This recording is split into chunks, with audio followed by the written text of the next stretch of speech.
Hola, espero que se encuentren muy bien. En este video vamos a hablar sobre el impacto de la lingüística en traducción. Vamos a utilizar como punto de partida el capítulo 2, Linguistics and Translators, Theory and Practice, de Hatimi Mason del libro Discourse and the Translator del año 1993. Actualmente los traductores tienen acceso a gran cantidad de herramientas electrónicas para emplear como apoyo durante su trabajo, como es el caso de acceso a diccionarios, traductores automáticos, textos paralelos o búsquedas de información por Internet, entre otros. No obstante, continúan existiendo ciertos problemas básicos como comprensión del texto fuente en términos de gramática y léxico, acceso a conocimiento especializado y acceso al significado deseado por el autor. Transferencia de significado, sea este léxico, gramatical o retórico, y evaluación del texto meta en términos de legibilidad, adaptación al género y convenciones discursivas. Por eso se ha recurrido a los planteamientos teóricos de la lingüística como guía para hallar respuesta a los desafíos relacionados con la traducción. Los desarrollos iniciales de la teoría lingüística fueron poco útiles para los traductores porque no existían los mismos intereses. El estructuralismo, el cual se empezó a desarrollar a inicios del siglo XX, buscaba describir el lenguaje como un sistema de elementos interdependientes y caracterizar el comportamiento individual de los ítems y categorías según su distribución. Se dedicaban ante todo al estudio de los niveles fonético, fonológico, morfológico y sintáctico, pero no al semántico, que es el nivel central en la traducción. Otra de las características del estructuralismo es que, aunque se trabajaba con corpus reales, se hacía con sistemas lingüísticos aislados y no se abarcaba el texto. En 1957 se publica el libro Estructuras sintácticas de Noam Chomsky y con él entra en boga el generativismo, teoría íntimamente ligada a la decodificación de la estructura genética del ser humano y por ende de alta cientificidad.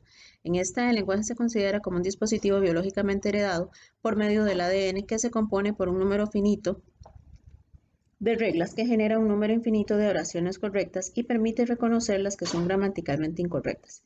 Entre los principios destacan que utilizar el lenguaje es una capacidad innata del ser humano, quien desarrolla competencia, es decir, puede reconocer estructuras gramaticales y gramaticales y está posibilitado para la actuación, que es la ejecución de este conocimiento en enunciados concretos.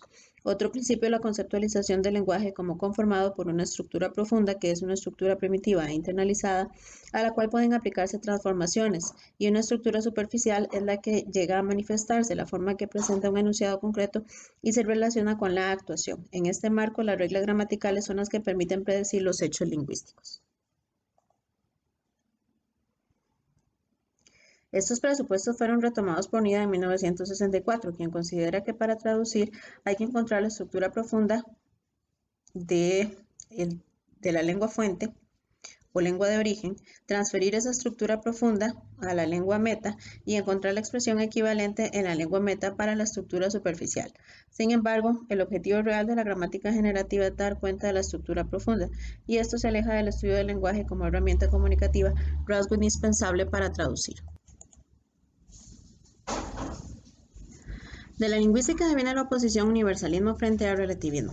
El universalismo puede ejemplificarse con la gramática generativa en el sentido de que se interesa por el estudio de estructuras subyacentes y se considera que la lingüística es una ciencia y por tanto se deben buscar generalizaciones, de modo que los objetivos principales son los universales lingüísticos. En cambio, en el relativismo se afirma que la gramática y el léxico de las lenguas evidencia suposiciones sobre el mundo que rodea a los hablantes, es decir, que el lenguaje determina la percepción de la realidad o al menos la influencia. Otros afirman que es la cultura la que tiene impacto sobre el lenguaje. Como ejemplo de acercamientos relativistas tenemos a Lakoff con su libro Metaphors We Live By. En este el autor afirma que la metáfora integra el lenguaje y por lo tanto forma parte del diario vivir, por lo que muestra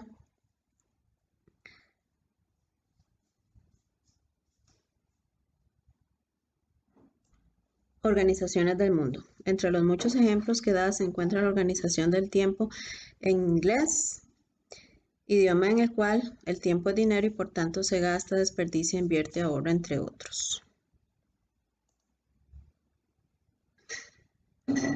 Otro ejemplo de relatividad de la organización espacial. Aparentemente todas las lenguas tienen orientación espacial absoluta basada en puntos cardinales, norte, sur, este, oeste, donde está el sol, hacia el océano.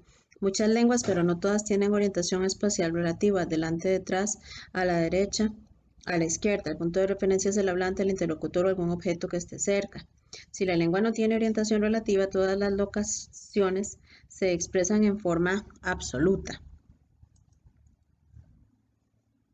En ese caso se generarían enunciados como pásame la sal, está ahí al este de la botella de salsa de tomate. Esto tiene implicaciones importantes para los hablantes porque siempre sabrían dónde está el este. También en traducción tiene repercusiones. Por ejemplo, la criatura descrita en Ezequiel 1:10. Each living creature had 4 different faces, a human face in front, a lion face at the right, a bull's face at the left, and an eagle's face at the back, tendría que subtraducirse, es decir, aplicar una generalización para evitar detalles no traducibles en esta lengua, y se generaría una estructura como each living creature had 4 different faces. On one side it had a human face, on another a lion's face. Quizá los énfasis teóricos de la lingüística que más aportes brinden a la traductología son los de funcionalismo con aportes como los de Halliday, quien propone un énfasis en el significado de acuerdo con el contexto de la situación comunicativa, Himes, el cual acuña el término competencia comunicativa, y Widdowson, 1979, quien distingue entre usage, conocimiento enciclopédico, y use, lenguaje en comunicación. También la lingüística del texto brinda apoyo teórico relevante. Por ejemplo, Beaugrande y Dressler en 1981 establecen los criterios de textualidad, cohesión, coherencia, intencionalidad, aceptabilidad, informatividad, situacionalidad e intertextualidad. Todas estas teorías muestran cómo la traducción debe estructurarse como un texto comunicativamente efectivo para su público meta y cómo las decisiones de los traductores repercuten en el estilo del texto meta. Jacobson afirma que la diferencia entre las lenguas no radica en lo que pueden comunicar, sino en lo que éstas deben comunicar. Es decir, cuando se fuerza una lengua a transmitir significados que usualmente no codifica, esto sucede, por ejemplo, con la deicsis personal. Basta comparar el sistema pronominal del español con el de inglés para darnos cuenta de que la forma de tratamiento de segunda persona varía con 3 posibilidades para el español, tú, vos y usted, frente a una sola del inglés, you. Además de que la primera persona del plural del español tiene masculino y femenino. Por el contrario, en inglés no debe codificar esta información. Otras lenguas varían significativamente en cuanto al sistema pronominal. Él también tiene 6 pronombres para indicar el tipo de relación entre los interlocutores. El Inuktitut tiene 3 pronombres de primera persona, yo, nosotros y nosotros cuando son más de 2 personas, y el Bribri distingue entre nosotros inclusivo, es decir, el que incluye al oyente frente a nosotros exclusivo, esto es, que lo excluye. En el capítulo se nos brinda un ejemplo de contraste entre sistemas, porque en el texto fuente se hace la diferencia entre tú, vous, que sería una forma de tratamiento de cercanía frente a distanciamiento que no existe en inglés. Y por eso no se genera una clara relación entre las oraciones you are very kind y no, we are friends. Queda una información contrapuesta sin entenderse bien por qué. Ante la falta de codificación de esta diferencia, el sistema pronominal personal del inglés puede plantearse algún tipo de compensación como you're very kind, sir. De esta forma se está marcando el distanciamiento o bien realizando una modificación más expresa en el texto meta, en donde la segunda participación sea algo como thank you, mister, y que la otra persona dijera come of it, we're friends.